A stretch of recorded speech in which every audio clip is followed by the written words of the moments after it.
반갑습니다. 덕혜입니다. 네.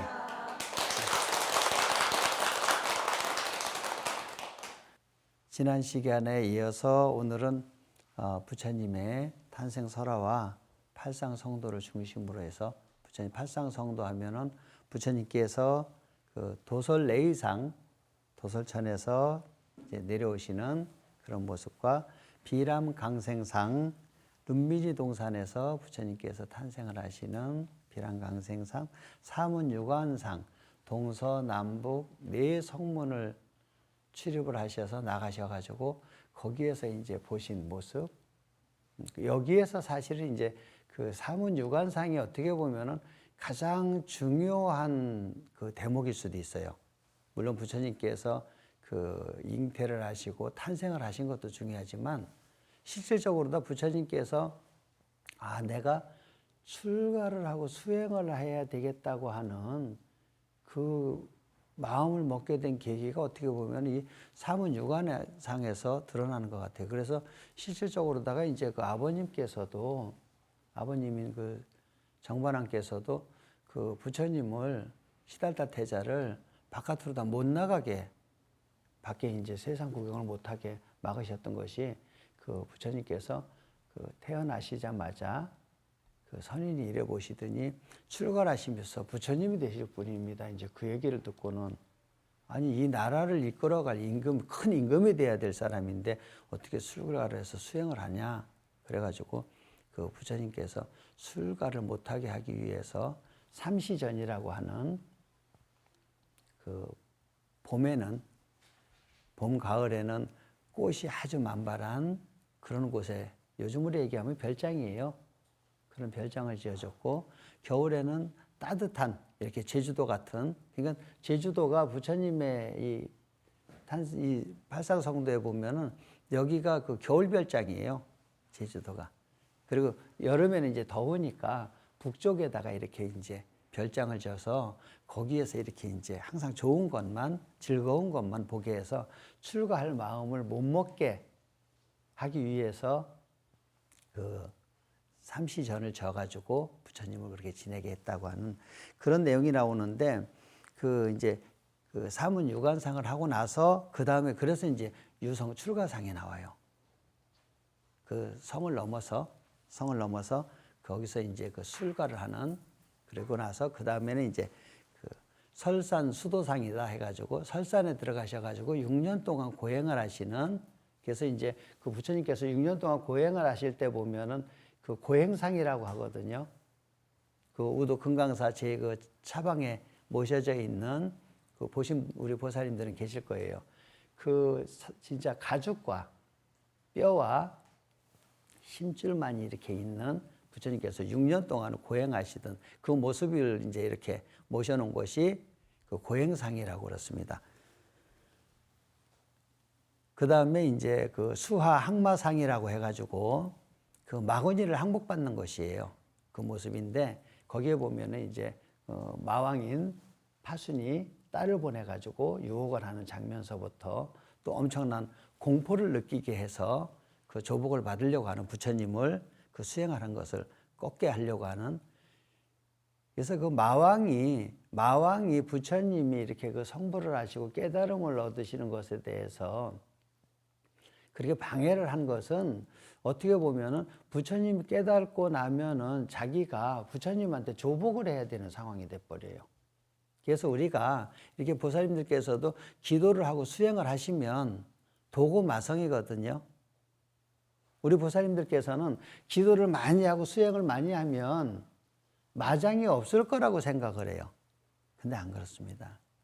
도고마성이라 해가지고 도가 높아지면 마장도 같이 높아져요. 수행이 덜 되고 기도가 덜 됐을 때는 마장이 들어와도 작은 마장이 들어와요. 근데 우리 보살님들이 기도를 많이 하고 이렇게 스님들도 수행을 많이 하시게 되면은 마장도 같이 높아집니다. 그래서 도고마성이라고 하는 그런 말이 실질적으로다가 경전에도 보면 있습니다. 그리고 나서 이제 부처님께서 깨달음을 얻으시고 나서 노건 전법상이다. 노건이라고 하는 것은 사슴 녹자, 사슴이 논이는 공원, 사슴이 노니는 공원, 그래서 거기 이제 노건 전법상이라 그랬는데, 우리 그 부처님께서 그 설하신 것에 보면은 그 노건 정사라고 하는 사슴이 이제 이렇게 뛰어노는. 그래서 지금 우리나라나 이렇게 이제 그 중국을 통해서 들어오면서 불교가 이런 대웅전이라든가 이런 것이 이제 등장을 하는 것이죠. 실질적으로다가 이 기후의 영향이에요, 이것은. 기후의 영향입니다. 그래서 기후에 따라서 보면은 불교의 내용도 많이 바뀌어요. 그래서 인도에 없는 것이 중국에 있고, 중국 불교가 우리 불교에 들어와 있고, 우리 불교에 있는 것이 인도 불교에 없는 것도 있습니다. 반대로다가. 지옥도를 보면, 우리가 지옥도를 보면은 화탕지옥이 있죠. 화탕지옥이 있고 또 한빙지옥이 있습니다. 그래서 우리 보살님들 그 자주 가시잖아요. 화탕지옥 체험관, 찜질방. 그러면 찜질방 가면은 화탕지옥 체험관만 있는 게 아니에요. 거기에 가면 한쪽 옆에 한빙지옥을 맛볼 수 있는 냉방이 또 있잖아요. 거기 가면 얼음이 막 이래 얼려 있잖아요. 그게 한빙지옥이에요. 그렇듯이 그 실질적으로 인도에는 한빙지옥이 없습니다. 인도는 워낙 그 더운 지역이기 때문에 이 사람들이 추위가 얼마나 고통스러운지를 몰라요. 그쪽에서는. 남방불교에서는 추위가 뭔지 몰라요. 그러니까 그분들이 최고 무서워하는 것은 뜨거움이야. 열기예요. 지금도 이 정도로다가 자기네가 뜨거운데 여기서 더 뜨거우면 사람이 어떻게 살 수 있겠나 싶은 거죠. 그래서 그분들이 표현하는 지옥이라고 하는 것은 화탕지옥이 가장 자기들은 괴로운 지옥이에요. 근데 이렇게 추운 지방에 오면, 중국을 통해서 이렇게 오면서 한국까지 이래 오면서, 더군다나 옛날에 얼마나 우리가 그 입을 것이 없어가지고 고생을 했어요. 또 이렇게 주택도 단열이 안 되는 한 지문 하나 가지고 사는 그런 생활을 하다 보니까 수유에 대한 공포가 있는 거예요. 그래서 그 화탕지옥과 한빙지옥이 공존하는, 그래서 인도에서 이제 부처님께서 그 노건 전법상에서 5비구를 상대로 다 최초 법문을 하셔요. 설법을 하시는데 그 5비구에 대해서는 같이 수행을 하던 분들이라는데, 사실은 이제 그 5비구가 그 아버님을 모시든 정반왕을 모시든 신하분들의 자제분들이에요. 시달다 대자께서 담을 넘어가지고 출가를 하고 나니까 아버님인 정반왕께서 걱정이 되는 거예요. 부모 마음 다 똑같잖아요. 부처님께서 출가를 하셔가지고 성불을 하시고 나서 제대로 못한 사람이 딱 한 사람 있었어요. 아버지. 정반왕은 제대로 못했어요. 끝까지 내 아들인 거예요. 아버지 입장에서 봤을 때는 수행자가 아닌, 부처님이 아닌 끝까지 내 아들인 거예요. 그래가지고 자기 그 신하들 중에서 그 자식들을 하나를 이렇게 출가를 시켜요. 출가를 시켜가지고 부처님 계시는 도로 보내요. 그래가지고 우리 아들을 좀 보살펴 달라고 보냈던 분들이, 그분들이 오비구라고 하는 분들이에요. 그래서 같이 그분들이 수행을 부처님과 같이 하다가 이제 먹지도 않고, 제대로 먹지도 않고 잠도 안 자고, 특히 그때 당시에 수행자들이 그 타락의 대표적인 것이 뭐냐면 목욕을 하는 것이었었어요. 수행자가 목욕을 하고 그런다는 것은 수행자라고 하는 것을 포기하는 거예요. 포기한다는 뜻이에요. 근데 부처님께서 6년 동안 설산에서 이렇게 고행을 하시다 보니까 깨달으신 것이, 이게 아니다. 부처님께서 많은 그 고행을 하고 또 이렇게 수도를 하는 분들을 만나보는데 그분들이 부처님께서 지향하는 그런 수행의 목적이 아니었었던 거예요. 생각이 같지 않았던 거예요. 그래서 계속 이제 그 스승을 찾아서 구도를 위해서 계속 이렇게 떠돌아다니시다가 6년 동안 설상에서 그렇게 고행을 하셨는데 이건 아닌 거예요. 이렇게 해서 깨달음 얻는 것은 아니다 싶어가지고, 그래서 이제 그 우유죽을 받아 잡수시고, 그리고 나서 그 강에서 목욕을 하시니까 같이 수행을 하던 그 오비구가 고탈다마는 타락을 했다. 수행을 포기를 했다. 어떻게 수행자가 목욕을 할 수 있냐 해서 떠나버려요, 그분들이. 떠나버립니다. 떠나버리고 나서 이제 부처님께서 깨달음을 얻으시고 나서 이제 그 오비구를 찾아가요. 예정이 그리워서 이제 찾아가시네. 가가지고 이제 제도하시려고 또 내가 깨달은 것이 이것이다 하는 것을 말씀드리기 위해서 찾아가는데 그분들이 처음에는 외면을 해요. 우리는 저 시달타가 오더라도 우리 아는 체 하지 말자. 왕따 시키자. 그러고 있었는데 부처님의 모습을 보는 순간에 너무 환희스러운 거예요. 부처님의 그 편안하신 그 모습에. 그래가지고 부처님께 가가지고 법문을 듣습니다. 그것이 이제 최초의 부처님께서 법문을 설하신 노건 전법상이에요. 그래서 우리가 그 오비구 그랬는데 비구 우리 지금 한국 불교에서는 출가를 하면은 처음에 출가를 하면 비구가 아니에요. 비구가 아니고 삼인이. 삼인이와 삼이. 그 남자 스님들을 삼이라고 여자 스님들을 삼인이라고 그래요. 그리고 나서 5년 동안 수행을 하고 공부를 하고 난 다음에 그 다음에 다시 계를 받는데 그때서 비로소 비구가 되고 비구니가 돼요. 그 니라고 하는 말은 인도 말로다가 여자라는 뜻이에요. 그래서 우리 어머니 여자, 할머니 여자. 그 니라고 하는 것은 여인네를 표현하는 언어 중에 하나예요. 근데 그 인도에서는 출가를 하는데 20세가 넘어서 출가를 하면 바로 비구계를 줘버려요. 어려서 20세 밑에서 출가를 하면은 그 비구계를 안 주는데 20세가 넘으면은 출가하자마자 바로 비구계를 줍니다. 그래서 여기 오비구라는 얘기가 그래서 나오는 거예요. 이분들이 그 오비구라고 하는 분들이 어떤 계를 받았다고 하는 계를 받고 5년 동안 수행을 해서 그 다음에 그 비구가 됐다는 뜻이 아니고 부처님한테 바로 출가를 함과 동시에 바로 비구라고 하는 그런 호칭이 주어진 것입니다. 그래서 노건 전법상을 하시고 나서 그리고 나서 부처님께서 인도 전역을 돌아다니시면서 전법을 하시고 마지막에 이제 그 쌍림 열반상 사라상수 밑에서 부처님께서 열반에 드시는 이것을 이제 8가지로다가 구분해 놓은 것을 이제 팔상성도라고 그래요. 그래서 이 큰 절에 가면 제가 그 수행을 하던 전라도 순천 서남사에 가더라도 대웅전 뒤에 보면 그 팔상전이 있어요. 그 팔상전에 가면은 부처님의 이렇게 일대기가 그렇게 8폭의 그림으로써 탱화같이 그렇게 이렇게 이제 모셔져 있는 그런 정각이 있습니다. 그리고 또 이제 이것을 좀 더 세분하게 이렇게 또 그 8가지 팔상성도를 세분하게 또 나눠져서 좀 더 세분하게 나눠져 가지고 그 35가지로다가 표현이 되어 있는 그림도 있어요. 35가지의 그림으로서 이렇게 그 표현이 되어 있는 그렇게 구체적인 것도 있고 또 단순하게 표현이 되어 있는 것은 그 부처님의 2폭으로다가 표현이 된 것도 있어요. 간단하게 그냥. 그것은 이제 전생과 현생.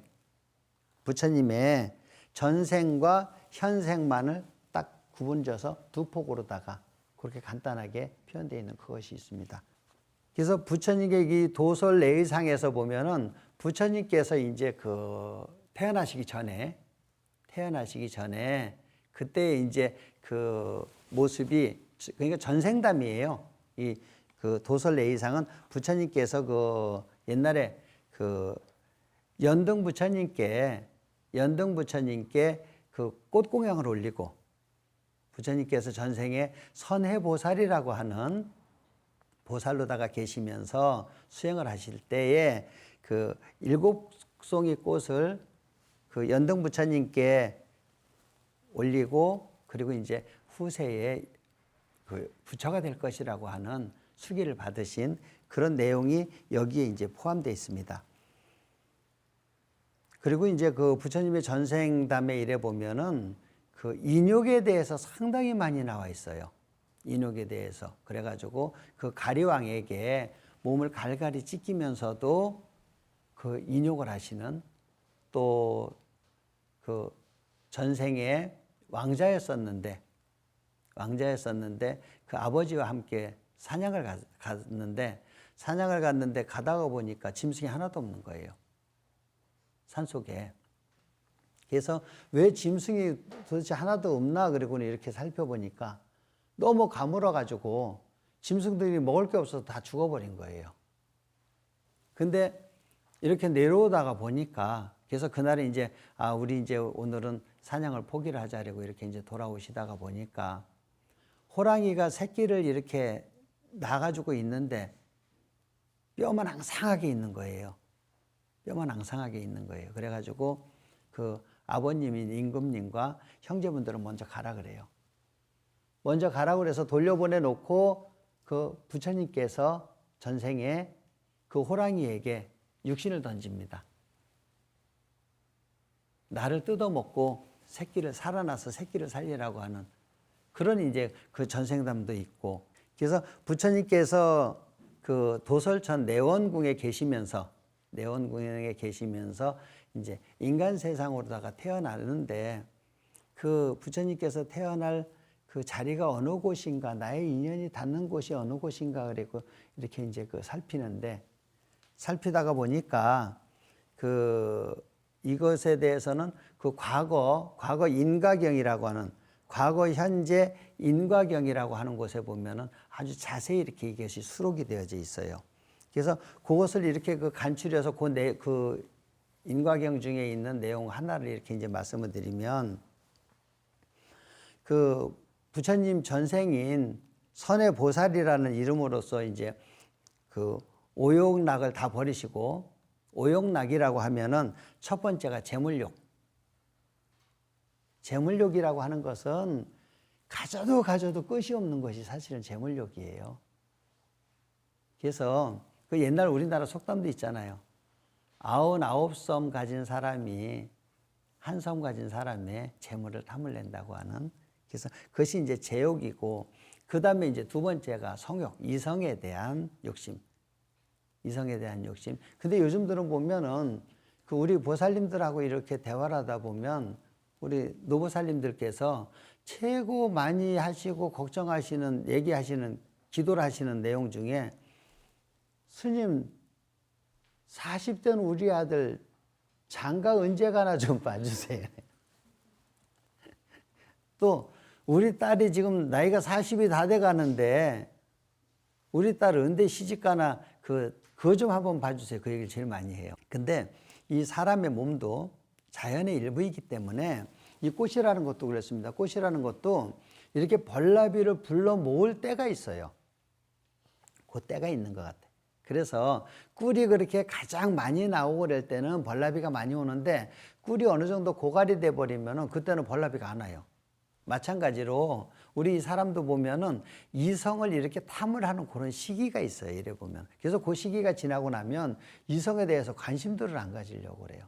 그래서 이제 두 번째가 이제 그 성욕이고, 그리고 이제 세 번째가 음식욕이에요. 요즘은요, 어디 이렇게 그 공양을 퍼서 줘도 조금 주면은 뭐라고 하는 사람 없어요. 많이 주면은 다들 싫어해요. 공통점이 현상이야.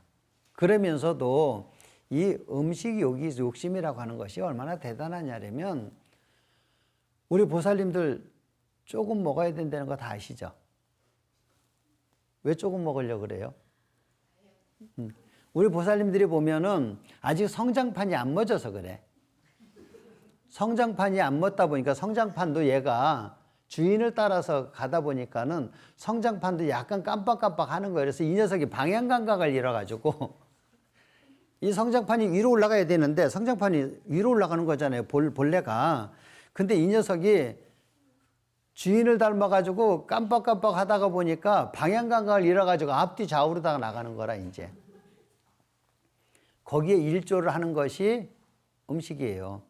그래서 이 음식욕이라고 하는 것이 우리 보살님들 보면은 그 조금 먹어야 된다는 건 다 아는데, 뷔페 식당 가가지고요, 접시 들고 한 바퀴 돌아보면은요, 갖다 놓고 보면 저도 가끔 그런 미련한 짓을 하는데 이거 어떻게 다 먹지 싶어요. 근데 먹다 보면 아까 저쪽에 진짜 맛있는 음식을 내가 못 가져왔거든요. 그래서 가지러 가서 보면은 3개밖에 없어. 뒤에 사람들 잔뜩 서 있는데 근데 다 가져와 버려요.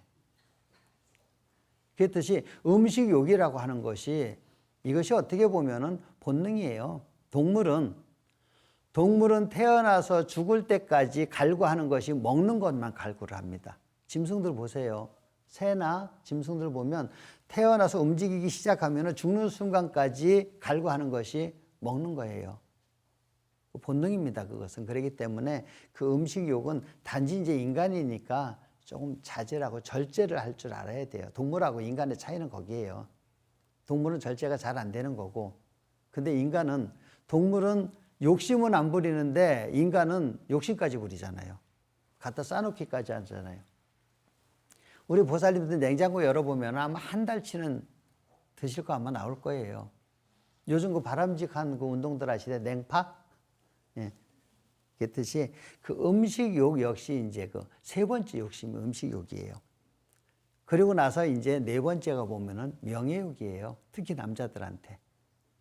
남자들한테 명예욕. 그래서 그 명예욕이라고 하는 것은 우리가 그 미나를 이렇게 보면은 부엉이 그림들이 있을 거예요. 부엉이 그림을 이렇게 많이들 그리기도 하는데 그 부엉이 같은 경우는 그 우리 집안을 지켜주는 그 경비대장이에요. 그래서 보살님들한테는 대부분들이 보면 여자분들한테는 2마리 부엉이를 그려줘요. 그리고 남자들한테는 3마리 부엉이를 그려줘요. 그래서 여인들한테는 그렇게 해서 쌍복이 있기를 기원을 하고, 남자분들한테 그 부엉이를 1마리 더 그려주는 것은 남자분들은 우리 거사님들은 명예를 추구하기 때문에, 그래서 부인복과 자식복과 명예복이 함께 있기를 기원하는 의미에서 남자분들한테는 3마리를 줘요. 부엉이가 왜 그 경비대장이라 그러냐면, 부엉이는 한 번 잡은 먹이를 절대 안 놓칩니다. 부엉이 발톱이 매 발톱보다도 더 예리해요. 그래서 한 번 잡은 먹이는 절대 안 놓쳐요. 그래서 나한테 들어온 목을 절대 놓치지 말고 꼭 잡으란 얘기예요. 부엉이 같이. 그래서 그 발톱이 창을 상징을 해요. 옛날에 경비원들이 이렇게 창 들고 있잖아요. 문 앞에서. 그 창을 상징을 해요. 창과 입으로다가 이제 먹이를 잘라 먹거든요. 창과 칼을 들고 밤새도록, 부엉이 눈이 얼마나 커요. 모든 재앙이나 도둑은 밤에 든다 그러잖아요. 그러니까 밤에 잠을 안 자고 그 큰 눈을 부릅뜨고 집안을 지켜주는데 우리가 부엉 그런다 그러잖아요. 근데 이거를 한문으로다가 쓰면은 부자에다 흥할 흥자를 써요. 그래서 부흥으로다가 표기를 합니다. 그래서 부엉이가 밤새 잠을 안 자고 눈을 부릅뜨고 부자 되고 흥하세요, 부자 되고 흥하세요 이러고 밤새도록 축원을 해준다는 거예요. 그래서 기도하는 거예요. 부자 되고 흥하세요, 부자 되고 흥하세요 이러고, 부엉이가 집안에서 이렇게 그 집안을 지켜주면서 부자 되고 흥하라고 축원까지 해주니까 얼마나 좋아요. 그래서 그 이제 남자들에게는 항상 명예가 따르는, 그래서 그 남자분들 같은 경우는 이래 보면은 그 재물이 생기면 그 다음에 명예를 찾아다녀요.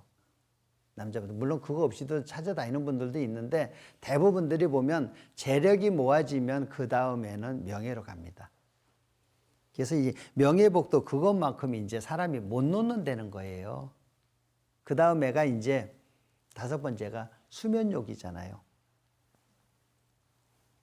수면욕이 이제 그 5번째인데, 나이를 드시면서 이제 보살님들 같은 경우는 오히려, 거사님들도 그렇고 잠이 안 와서 이제 또 오히려 걱정을 한다 그랬는데, 실질적으로다가는 수면욕이 대단하긴 대단해요. 천하장사도 그 졸음은 못 이긴다 그러거든요. 그래서 그 옛날에도 이래 보면은 스님들도 선방에서 수행하시고 그럴 때에 진짜 그 송곳을 옆에다 놓고 찔렀다고 하는, 송곳을 옆에다 놓고 진짜 허벅지를 찔러가면서 졸음을 쫓기 위해서 엄청나게 고생을 하시는 그런 일화들도 그 절집에 이래 보면 꽤 있습니다. 그래서 수면욕이라고 하는 것이, 근데 옛날에 그 큰 스님들 말씀을 이래 들어보면 큰 스님들께서 뭐라 그러시냐면은 잠 쏟아질 때 공부해라 그러셨어요. 잠 쏟아질 때 공부해라. 그때 하는 공부가 진짜 공부다 그러시거든요. 그거는 뭔 얘기냐면 잠이 쏟아진다고 하는 것은 아직 내가 활동을 많이 한다는 얘기예요. 그러니까 노인분들이 돼가지고 흰머리 소년이 되면 누군지 알죠? 흰머리 소녀. 그 흰머리 소년, 소녀가 되면은 잠이 안 와가지고 이제 그러는데 그 노인분들의 특징이 있어요. 밤에 안 자고 낮에 졸아요. 옛날에 저희 그 할머님들 이래 보면은 정신없이 졸으셔요. 앉으셔가지고 파다듬고 콩 까고 그러시면서 정신없이 주무셔. 그래서 할머니 들어가서 주무세요. 이러면 안 잔다 그래요. 근데 조금 있으면 또 졸아. 그리고는 저녁 되면은 이제 잠 안 온다고 이제 딴 식구들도 못 자게 이제 그러고는 왔다 갔다 들락날락거리셔요.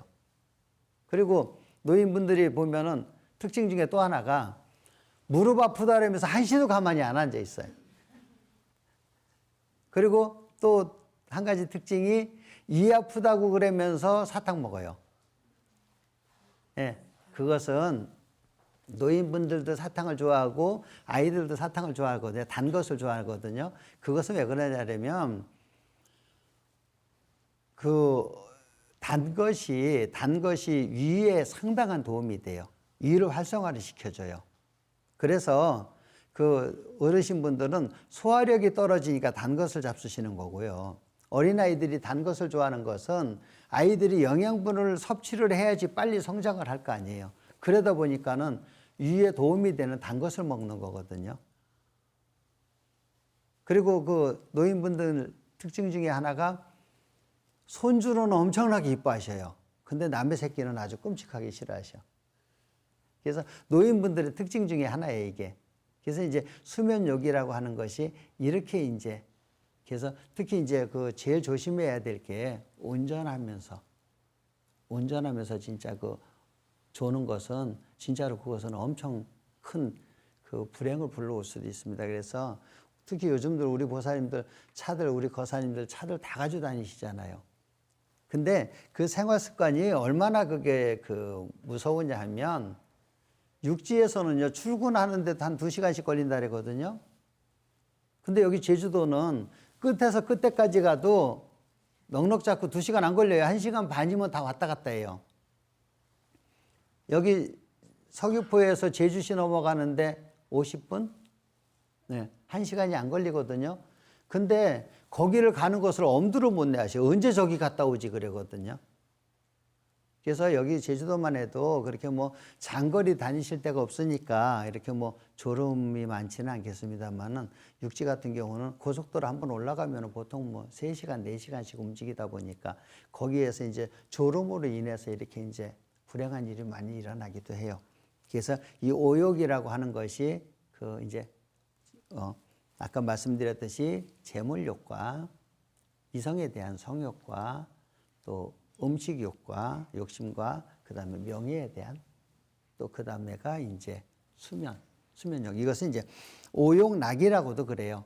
그래서 서가모니 부처님이 전생에 선해보살로다가 수행하실 때에 모든 것을 다 놓고 오욕락까지 다 버리시고 그리고 이제 깊은 산속에 들어가셔가지고 수행을 하셨던 이제 그런 것이 있었는데 근데 이 선해보살님께서 이렇게 하루는 그 수행을 하시다가 보니까 아마 그 비몽사몽간에 잠깐 꿈을 꾸셨던 모양이에요. 꿈을 꾸셨는데 어떤 꿈을 꾸셨냐면은 그 지상에서 가장 높은 산봉우리를 비고 누웠는데 그 자기 몸속으로다가 바닷속에 있는 그 물고기들이 자기 품속으로다가 한없이 막 들어오는 그런 꿈을 꿨어요. 그런 꿈을 꾸고 깨셨는데 도대체 이 꿈이 어떤 꿈인지를 모르겠는 거예요. 해몽이 안 되는 거예요. 그것에 대해서. 근데 이 바다라고 하는 것이 그 특징이 있습니다. 바다가 세상에서 가장 넓고 가장 크죠. 바다가 가장 넓고 가장 클 수 있었던 것은 가장 낮기 때문에 바다가 가장 크고 가장 넓을 수 있는 것이에요. 우리 보살님들도 마찬가지로 내가 가장 훌륭해지고 내가 존경을 받고 싶으면 간단해. 내가 하심을 하면 돼요. 내가 하심을 했을 때에 내가 가장 클 수가 있는 거거든요. 산봉우리가 한없이 저렇게 높기는 하지만은 산봉우리 정상이 얼마나 됩니까? 몇 발짝 안 돼요. 내 스스로가 높아지려고 하면 외로워져요. 내 스스로가 높아지려고 하면. 이렇게 인연에 의해서 주변의 권유에 의해서 이렇게 와지는 그런 명예는 상당히 좋습니다. 근데 내가 돈과 명예를 잡으려고 쫓아다니면 사람이 추해지고 잘못하면 천박해져 버려요. 높은 그 산봉우리를 벽에를 삼아서 누워서 있는데 바닷속에 있는 많은 물고기들 품속에 들어오고 한 손으로는 하늘을 붙잡고 한 손으로다가는 해와 달을 붙잡고 있는 꿈을 꿨어요. 그냥 누워서 큰 산을 벼고 누워서 있는데 바닷속에 있는 많은 물고기들이 내 품으로 다 들어오고 한 손으로는 하늘과 한 손으로는 해와 달을 붙잡고 있는 꿈을 꿨는데 이게 해석이 안 되는 거예요, 자기가. 근데 그 바다라고 하는 것은 아까 말씀드렸듯이 가장 낮기 때문에 가장 클 수가 있고요. 부정불감, 비가 아무리 와도 바닷물은 늘어나지도 않고 줄지도 않습니다. 그리고 바닷물이라고 하는 것은 특징 중에 또 하나가 자정 능력이 있어요. 지구상에서 그 엄청난 오염된 것을 받아들이면서도 스스로 그 정화를 할 수 있는 그 자정 능력이 있습니다. 그리고 나서 그 바다라고 하는 것이 평등, 짠맛이 평등해요. 짠맛이 평등해요.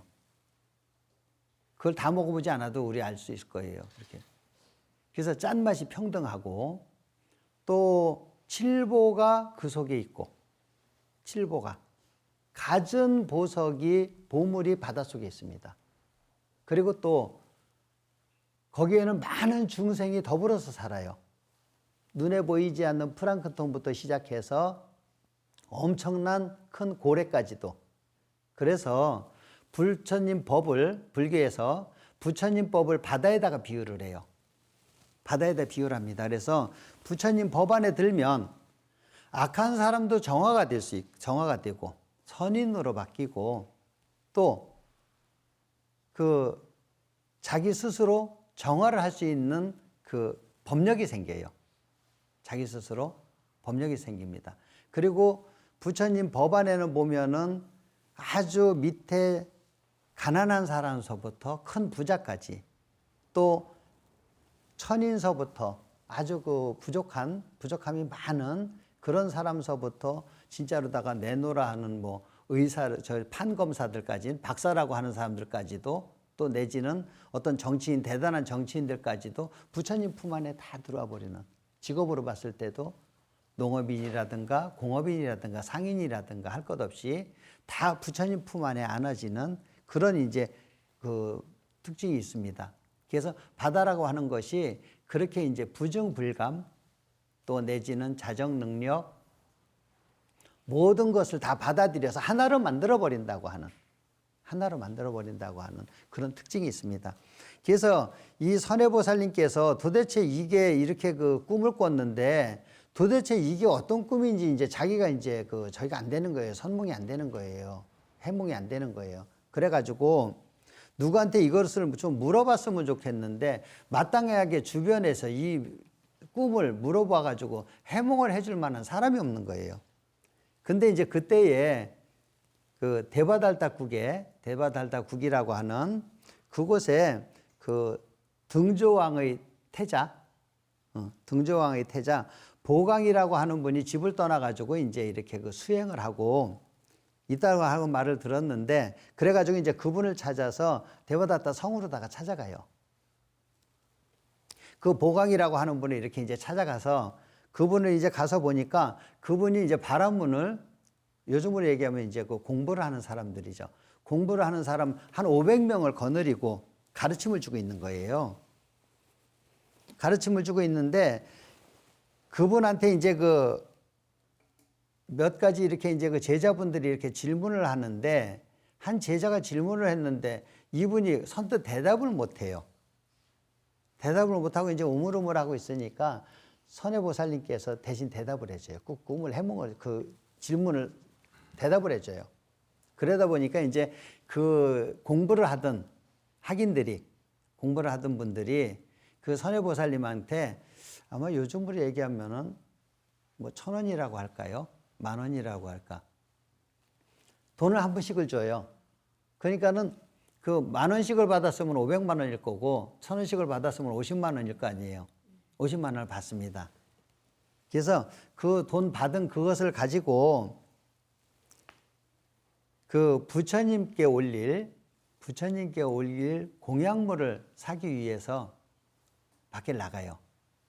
공약물을 사기 위해서. 그래서 이제 부처님 전에 올리려고 이제 이렇게 이제 꽃을 사러 갑니다.